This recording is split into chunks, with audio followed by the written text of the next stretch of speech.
Donc là, c'est le dernier dimanche avant le retour des Watteau.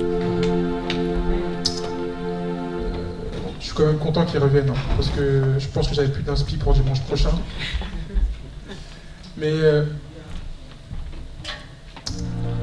je voulais revenir un peu, avant de rentrer dans la prédication de cet après-midi, sur ce qu'on a vu ces 2 dernières semaines. Franchement, je pense que malgré leur absence, ou heureusement, grâce à leur absence, on a été bénis. On a évoqué, il y a 2 semaines, vous le savez bien, le plan, la vision, la destinée. Je pense que c'était un très bon message que je relis encore aujourd'hui. Et la semaine dernière, la sœur Solange nous a apporté sur la grâce de Dieu, sur le fait de vivre sous la grâce de Dieu. Et ça se complète un peu. C'était une continuité. Et je pense qu'aujourd'hui, je vais tout simplement clôturer ce qu'on a vu les 2 dernières semaines.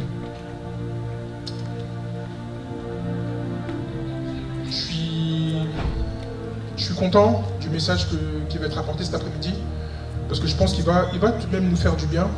Et il va nous faire comprendre que les bonnes choses que Dieu a évoquées ces 2 dernières semaines ont quand même certains prérequis.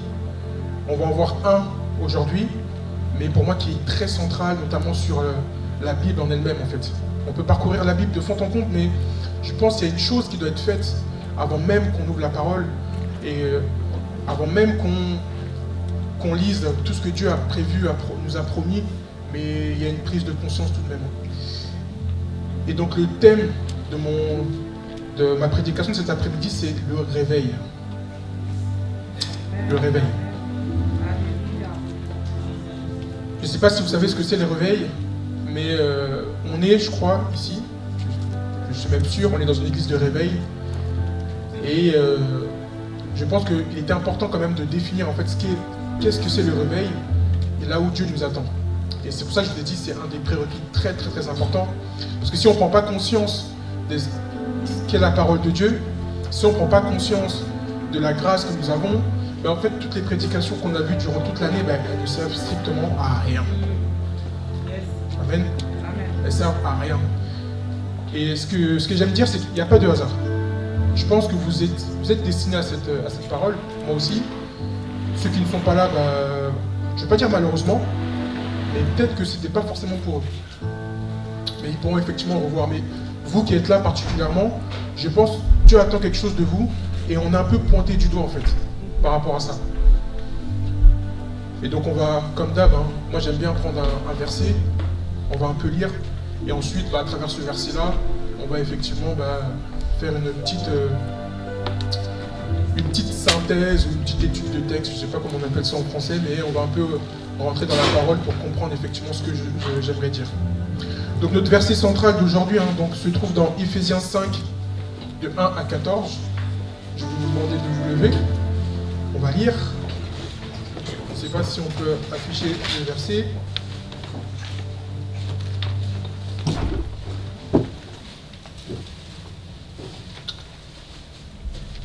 Contexte, Éphésiens, je ne sais pas si pour ceux qui le savent, donc c'est l'apôtre Paul qui écrit à une église, Éphèse, et donc il leur envoie un peu des recommandations dans son texte. Donc on va rentrer en détail un peu plus après, mais c'est surtout des conseils sur la façon dont l'église doit fonctionner. Voilà. Je lis la parole. Devenez donc les imitateurs de Dieu comme des enfants bien-aimés, et marchez dans la charité, à l'exemple de Christ, qui nous a aimés et qui s'est livré lui-même à Dieu pour nous comme une offrande et un sacrifice de bonne odeur. Que l'impudicité, qu'aucune espèce d'impureté et que la cupidité ne soit pas même nommée parmi vous, ainsi qu'il convient à des saints. Qu'on n'entende ni paroles déshonnêtes, ni propos insensés, ni plaisanteries, choses qui sont contraires à la bienséance, qu'on entende plutôt des actions de grâce, car, sachez-le bien, qu'aucun impudique ou impur ou cupide, c'est-à-dire idolâtre, n'a d'héritage dans le royaume de Christ et de Dieu. Que personne ne vous séduise par de vains discours, car c'est à cause de ces choses que la colère de Dieu vient sur les fils de la rébellion. N'ayez donc aucune part avec eux. Autrefois, vous étiez ténèbres, et maintenant, vous êtes lumière dans le Seigneur. Marchez comme des enfants de lumière, car le fruit de la lumière consiste en toutes sortes de bonté, de justice et de vérité. Examinez ce qui est agréable au Seigneur et ne prenez point part aux œuvres infructueuses des ténèbres, mais plutôt condamnez-les. Car il est honteux de dire ce qu'ils font en secret, mais tout ce qui est condamné est manifesté par la lumière. Car tout ce qui est manifesté est lumière. C'est pour cela qu'il est dit, réveille-toi, toi qui dors, relève-toi d'entre les morts, et Christ t'éclairera. Amen. Parole de l'Éternel. Vous pouvez prendre place.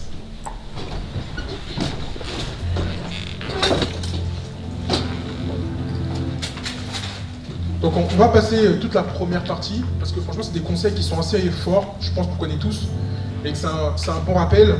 Et donc pour revenir au livre d'Éphésiens, comme je le disais tout à l'heure, il se divise un peu en deux parties. Donc il n'y a pas énormément de chapitres dans ce livre.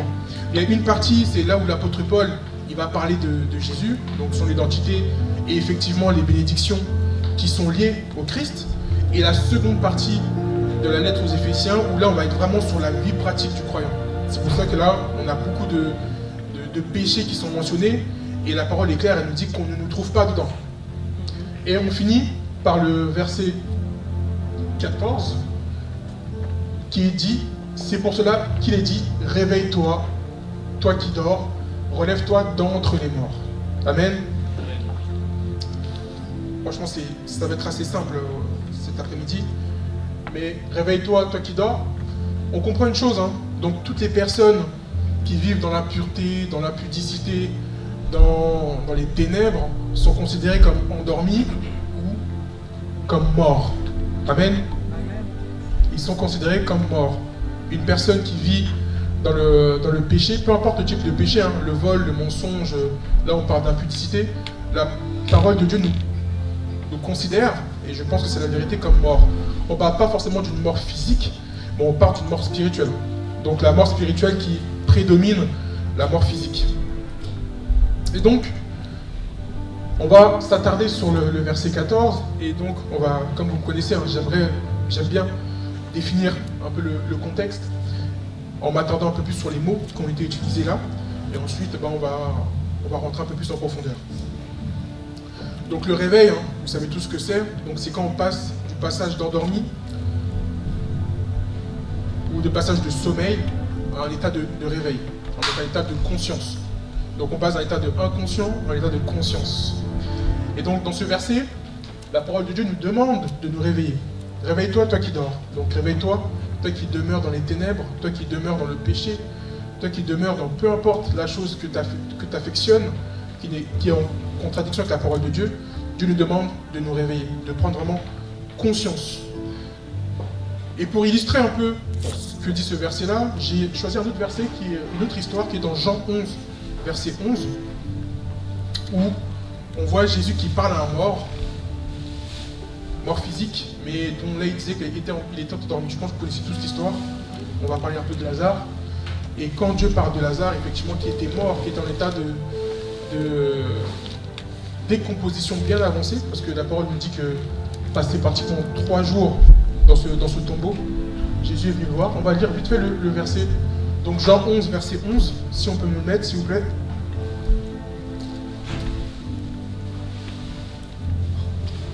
Après ces paroles, il leur dit, Lazare, notre ami, dort, mais je vais le réveiller. Il y a un autre verset hein, où les disciples disent à Jésus, bon, je ne l'ai pas affiché là, ils disent, mais comment ça, Lazare dort? Parce que nous, on a entendu qu'il était mort. Et Jésus il leur dit, oui, il est mort. Oui, il est mort, pour de vrai. Mais je vais quand même le réveiller. La parole de Dieu ne fait pas de différence entre une personne qui dort et une personne qui est morte. Les deux sont dans le même état.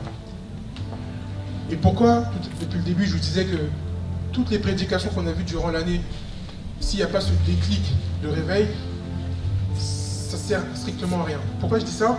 C'est que le réveil est tout de même une prise de conscience. Une prise de conscience de son état, premièrement, d'endormi, donc son état de mort spirituelle.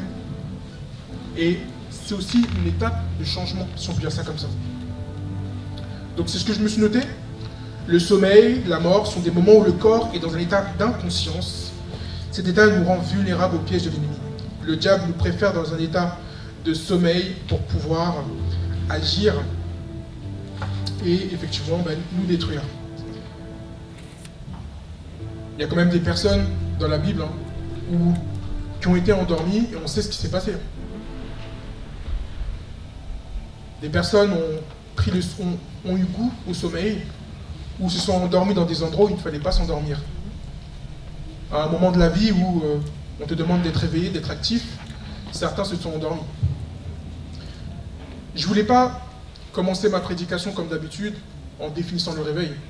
Je voulais rentrer directement dans le tas en exprimant les conséquences d'être endormi, les conséquences de la mort. Et donc j'ai choisi 3 histoires que vous connaissez, 3 personnages qui ont perdu effectivement leur force juste parce qu'ils se sont assoupis un moment.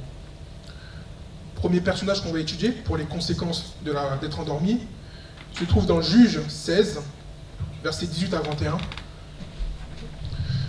Donc Dalila endormit Samson sur ses genoux, puis appelle un homme pour lui raser les cheveux. Donc dans cette histoire, c'est effectivement Samson qui s'est assoupi sur les jambes de Dalila, et on connaît l'histoire qui s'est passée. Donc Dalila effectivement a appelé une personne, un homme, qui a coupé donc, les cheveux de Samson. Samson, on sait bien que la source de sa force se trouvait dans ses cheveux.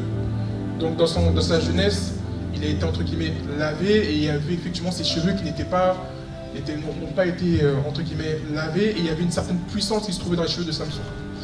Donc effectivement à son réveil, Samson avait perdu sa force, était devenu très vulnérable, et en plus de ça, il a perdu une chose qui était importante, sa vision. On a parlé de ça il y a 2 semaines, je n'avais pas pris cet exemple-là, mais c'est un bon rappel. L'endormissement, le fait d'être en état de veille, de sommeil, tu te rends vulnérable et tu peux perdre effectivement la vision et le plan pour lequel Dieu t'a appelé. Et effectivement, Samson s'est endormi à un moment où il était assez... Bon, il a été séduit entre guillemets, par une femme, mais il en a perdu effectivement sa vigueur. Et donc la première conclusion que j'en ai tirée par rapport au fait d'être en sommeil spirituel, c'est que le sommeil spirituel ouvre la porte à la séduction et à la perte du discernement.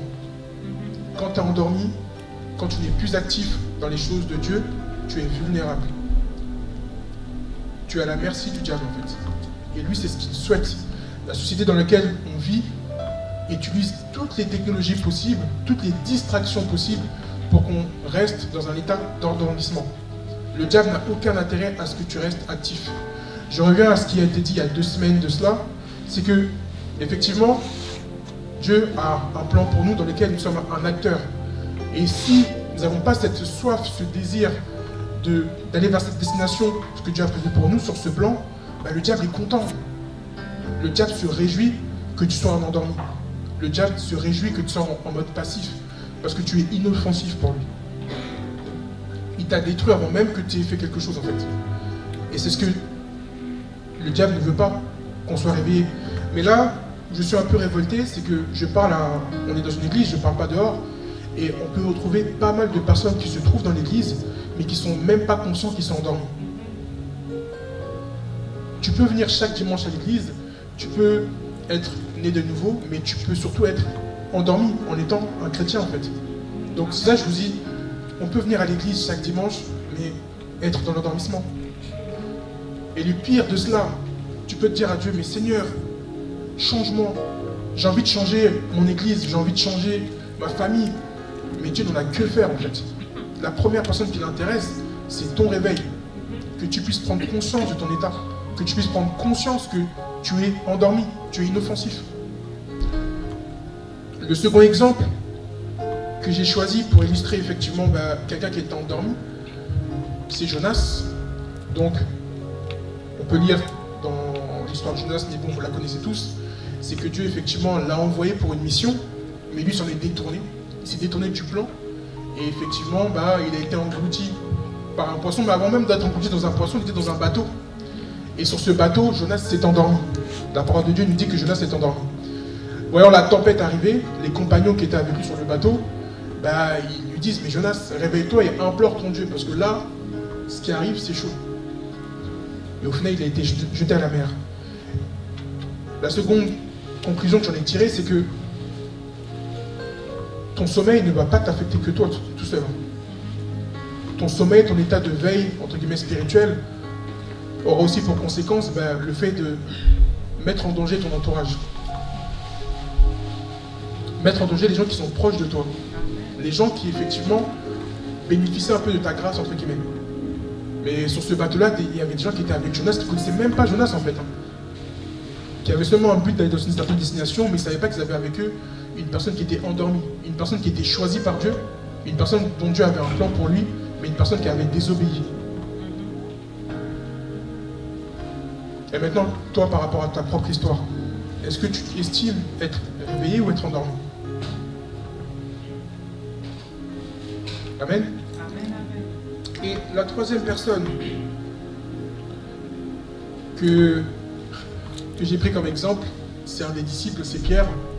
C'est que avant que Jésus aille sur cette croix de Golgotha, vous savez, il s'est éloigné, il s'est mis à part avec certains de ses disciples. Et à un moment, il leur dit, attendez, restez, veillez. Moi, je vais monter sur la montagne, communier entre guillemets avec le Père, et vous restez en prière. Donc Jésus est monté sur cette montagne, et vous savez très bien, il est revenu, et il les a trouvés endormis. Et donc, un peu dans un état de colère, il leur dit, mais je paraphrase, mais les gars, je vous ai juste demandé de veiller, et vous n'êtes même pas capable de rester veillé, vous êtes endormis. Et parmi ces disciples qui étaient là, effectivement Pierre, et Pierre a joué un peu dans le fait que Jésus aille sur cette croix. Parce que le fait qu'il n'ait pas prié, il n'ait pas veillé dans la prière, c'est le premier qui a renié Jésus. Amen. Et donc je me suis noté comme conséquence,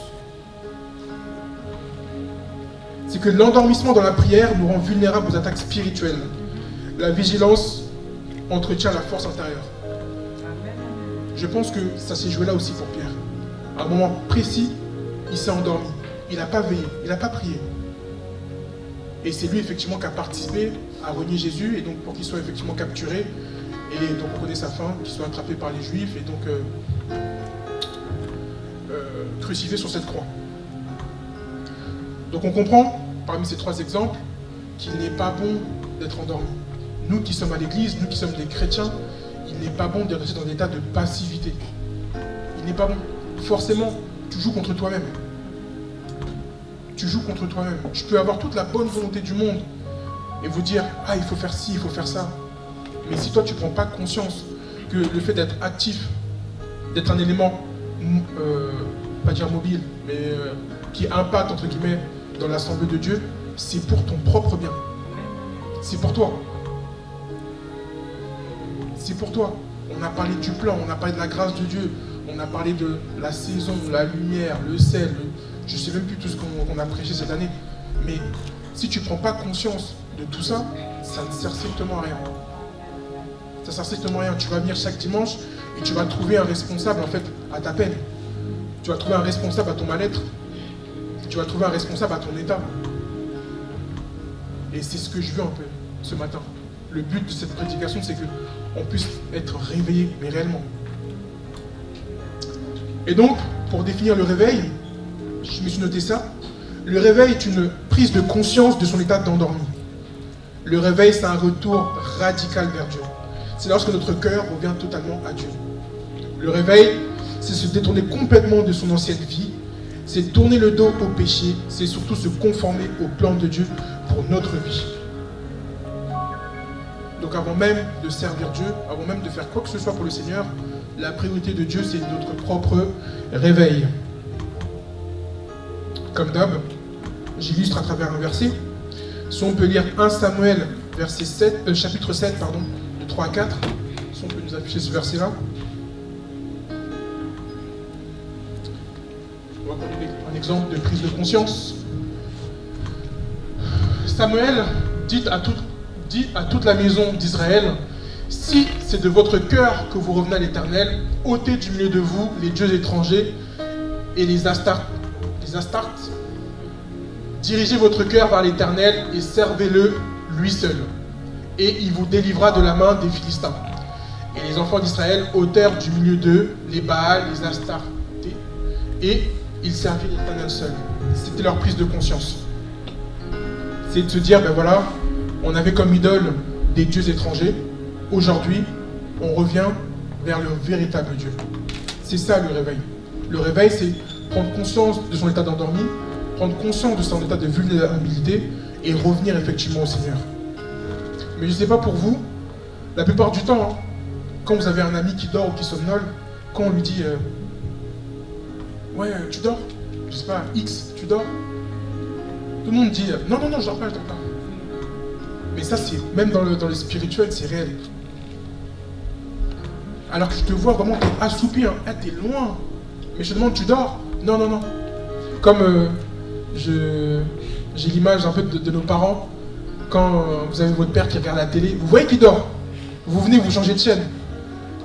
Vous venez, ah non, non, non, je dors pas, je dors pas. Mais il est dans un état de sommeil.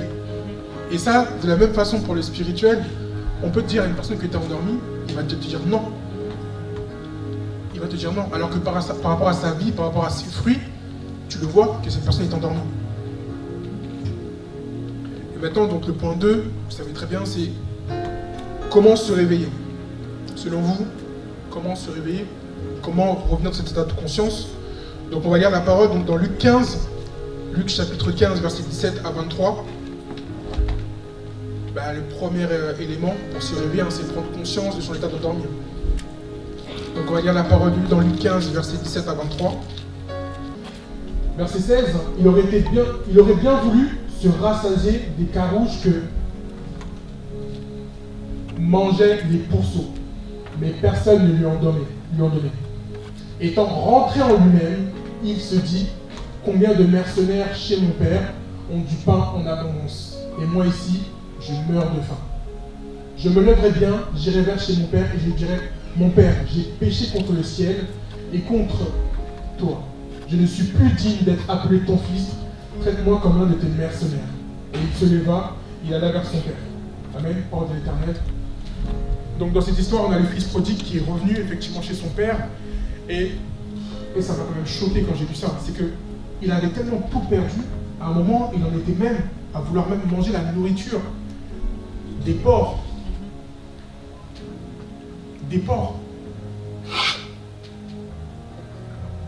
Et cette personne, ce fils, dans le verset qui m'intéresse, c'est quand il dit chez mon père, mais ses propres serviteurs, ils ont à manger. Donc j'aimerais même rentrer chez mon père, au moins en tant que serviteur. Mais il y a quand même une prise de conscience, c'est le fait qu'il soit rentré en lui-même. Rentrer en lui-même, c'est se dire, bon, est-ce que la vie que je vis est en adéquation avec effectivement ce que Dieu a promis pour moi? On a parlé du plan de Dieu, de la grâce de Dieu, de la saison, du temps. Est-ce que en fait c'est ce que je vis? Quand tu t'examines, quand tu rentres en toi-même, est-ce que c'est ce que tu vis? Cette prise de conscience, ce déclic, on ne peut pas l'avoir pour vous. Personne ne pourra l'avoir à ta place. Personne. Personne. Je ne viens pas faire la morale ou autre, parce que je me parle aussi à moi-même. Parce que parfois, sur certains aspects de ma vie, je sais très bien que j'ai été un peu comme l'ensemble de ces péchés qu'on remontait dans Éphésiens. Mais j'aimerais cet après-midi qu'on puisse chacun prendre conscience et de vivre effectivement, de expérimenter cette grâce, ce plan, et j'en passe de ces prédications. Amen. Amen. Amen. Amen. Réveille-toi, toi qui dors. Relève-toi parmi les morts. C'est notre verset central. On a vu un peu par rapport à cette histoire de comment se réveiller, du fait de rentrer en soi-même. Mais maintenant, de notre quotidien, au jour le jour, comment vivre le réveil? Comment vivre le réveil? Et quand je me suis noté cette phrase-là, pour vous dire la vérité, j'ai rien écrit. J'ai rien écrit. Et j'ai compris après en fait pourquoi j'ai rien écrit. Parce que je ne peux pas vous convaincre. Je ne peux pas vous inciter. Moi, je ne peux rien faire par rapport à ça. Parce que ce déclic, ce réveil, c'est juste par l'esprit. C'est seulement Dieu. Mais Dieu, il donne à ceux qui demandent en fait. Vivre le réveil, c'est prendre un temps et de vivre à travers l'esprit. L'esprit pour moi, et c'est ce que je souhaite partager avec vous cet après-midi, c'est pas quelque chose d'abstrait.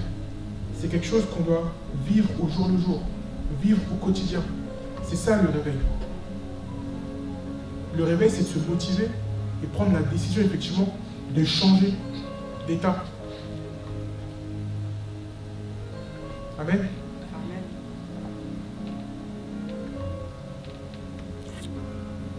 Donc,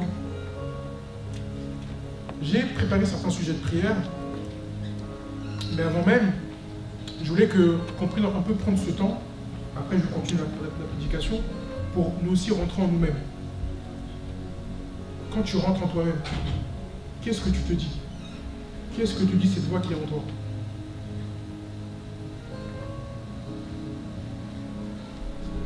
Pour la plupart, nous étions là dimanche dernier, on était là il y a un an, on a commencé l'année ensemble.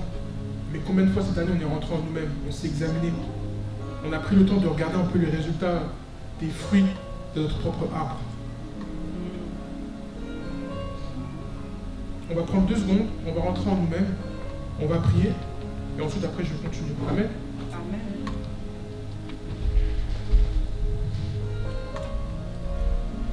Je vais t'inviter à élever ta voix et à dire à Dieu de te montrer un peu ta situation, de te montrer un peu ta vie, de te montrer ces zones où effectivement les ténèbres règnent encore, mais de te montrer aussi cette voie qui va te pousser à te réveiller, qui va te pousser à changer d'état. Élève ta voix, adresse-toi à ton Père, parle-lui.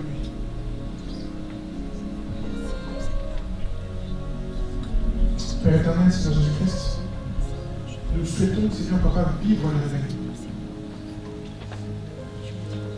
Nous souhaitons, Seigneur, expérimenter ce que tu as prévu pour nous, Seigneur. Mais premièrement, nous souhaitons aussi te demander pardon.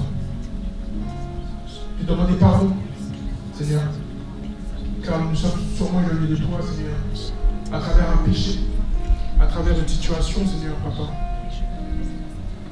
Mais nous voulons revenir à toi, Seigneur.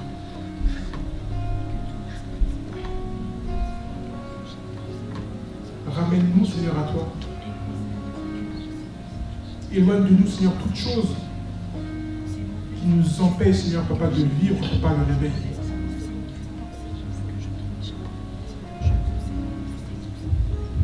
Rallume, Père Papa, Seigneur, cette flamme que nous avons éteinte, Père Papa. Ramène-nous, Seigneur, à toi.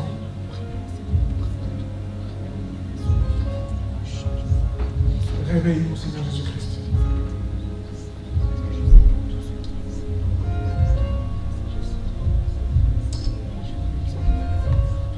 Nous souhaitons prendre conscience de notre état, Seigneur Jésus-Christ.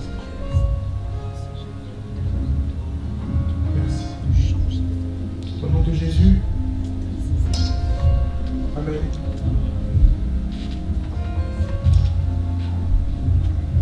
Et je voulais illustrer effectivement cette prédication à travers une église qui nous ressemble à nous personnels. Donc on va aller dans Apocalypse, chapitre 3, à partir du verset 15. Et dans ce chapitre d'Apocalypse, on nous parle effectivement des épouses que le Seigneur Jésus va chercher. Il y a une épouse, c'est l'épouse officielle. Et il y a une épouse qui ressemble à l'épouse officielle, mais c'est pas l'épouse officielle. Et on parle de l'église de Laodicée. Et cette église de Laodicée, elle avait toutes les caractéristiques pour vraiment être l'épouse. Mais tout. Elle était parfaite, entre guillemets, sur plusieurs points. Mais il lui manquait vraiment une grosse partie. Et une chose plus importante. J'ai pas le verset.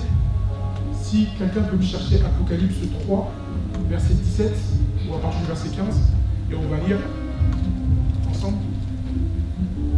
Parce que tu as gardé la parole de la persévérance en moi, je te garderai aussi à l'heure de la tentation qui va venir sur le monde entier pour éprouver les habitants de la terre.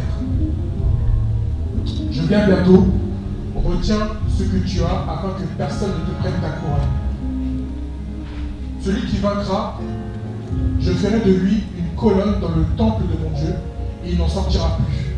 J'écrirai sur lui le nom de Dieu et le nom de la ville de mon Dieu, de la nouvelle Jérusalem, qui descend du ciel d'auprès de mon Dieu, et mon nom nouveau. Que celui qui a des oreilles entende ce que l'Esprit dit aux églises.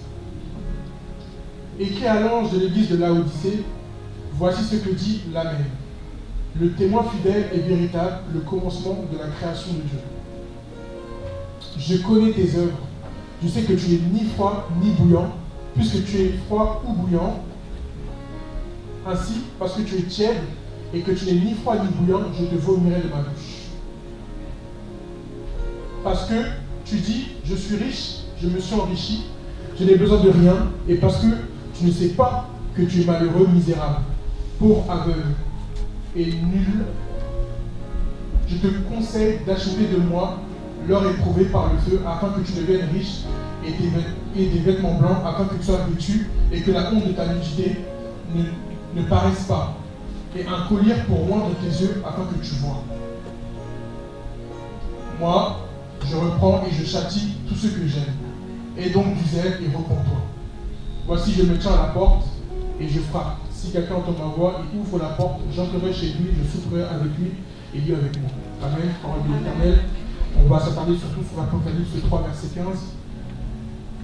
Une personne effectivement endormie est une personne sans position. Je connais tes œuvres, je sais que tu n'es ni froid ni bouillant. Puisses-tu être froid ou bouillant. Amen. C'est le verset à retenir cet après-midi avec Éphésiens 1. Éphésiens 1, verset 5. C'est effectivement de prendre position. Une personne de réveiller, c'est une personne qui a pris position. C'est une personne qui est chaude ou froide, mais qui s'est ancrée en fait quelque part. Et c'est surtout ça, l'état de réveil. L'état de réveil, c'est ce déclic de prise de conscience et de prise de position. Et effectivement, d'être bouillant pour les seigneurs. C'est ça en fait le but de mon message de cet après-midi. C'est la prise de conscience, ce déclic, et de se dire que venir à l'église, c'est bien, mais la mise en pratique, c'est mieux. Et la mise en pratique, ça passe par ce déclic de se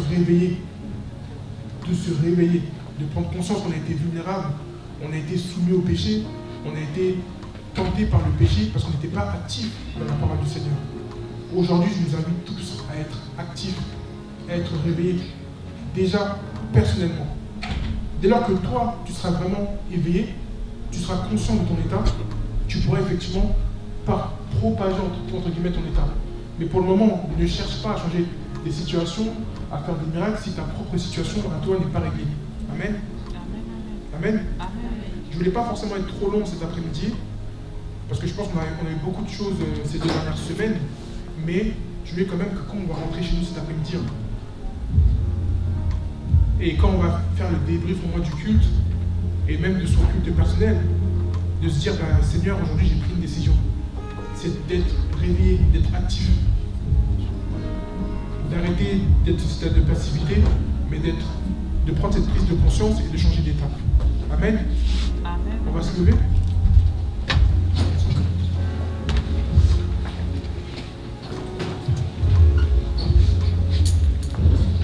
J'ai pas de sujet de prière. Si, j'ai un sujet de prière. Mais avant même de lancer ce sujet de prière, je pense que on est les propres prophètes de sa vie. On est capable de prier pour soi-même et de discerner effectivement ce qui ne convient pas. Mais on est capable aussi de changer. Moi, j'avais juste pour but, à travers la parole, de mettre une petite semence dans votre cœur, de mettre une petite réflexion par rapport à son propre état. Mais je pense que le reste, c'est du ressort de nous-mêmes et du Saint-Esprit. Je ne peux rien faire de plus. Et jamais, tu pourras entendre toutes les prédications du monde, mais si tu ne prends pas ce déclic, que voilà, ta vie est pour un but, pour un plan, de sortir de cet état de passivité et de se réveiller, personne ne pourra le faire à ta place. vient nous dire, on n'est pourtant pas si mauvais que ça. Dieu connaît nos œuvres, mais ça ne le suffit pas. Autant que tu fasses rien, mais que tu sois au moins réveillé, que tu fasses des choses pour le Seigneur, que tu penses faire des choses pour lui, alors que tu fais absolument rien du tout. Parce que toi-même, tu es endormi encore. Pense à ta vie, et au moins une prière pour toi, et ensuite je vais enchaîner avec le chèque que j'ai pris ce matin. Amen. Élève ta voix, parle à ton Père. Parle-lui. Je ne veux pas de silence. Je veux qu'on puisse parler à Dieu et lui dire, réveille-moi. Réveille-moi parmi les morts. Change la situation. Élève ta voix. Élève ta voix. On se rappelle pour cette réflexion que tu mets en nous, Seigneur. Réveille-moi.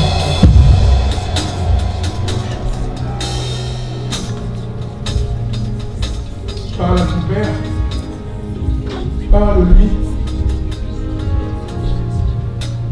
Dis-lui ce que tu souhaites réellement.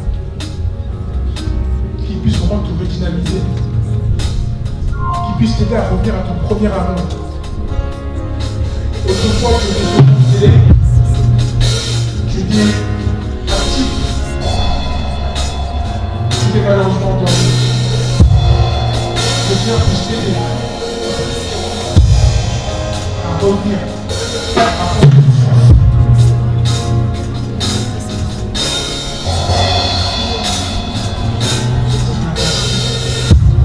Merci pour ta parole. Merci Seigneur. Aujourd'hui, quelqu'un prend une décision de se réveiller, Seigneur. Quelqu'un qui a commencé à ce défi personnel, Seigneur, de revenir à toi.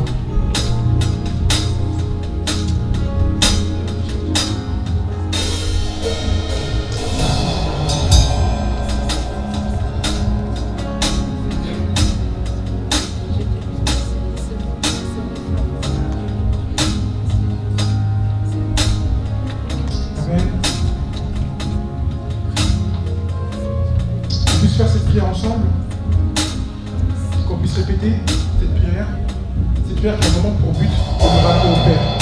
Amen. Amen. Seigneur, je reconnais que je me suis endormi. Et en cet après-midi, j'implore ta miséricorde. Je te demande pardon. J'ai longtemps vécu loin de chez mon Père. Aujourd'hui, je prends la décision de revenir dans ta maison. Seigneur, repositionne-moi à tes pieds. Comme le Fils prodigue, laisse-moi revenir à toi. Accueille-moi dans ton royaume. Ne laisse pas mes erreurs nous séparer. Au contraire, Seigneur, change-moi, façonne-moi, amène-moi à toi. Au nom puissant de Jésus-Christ. Amen. Amen. Gloire à Dieu.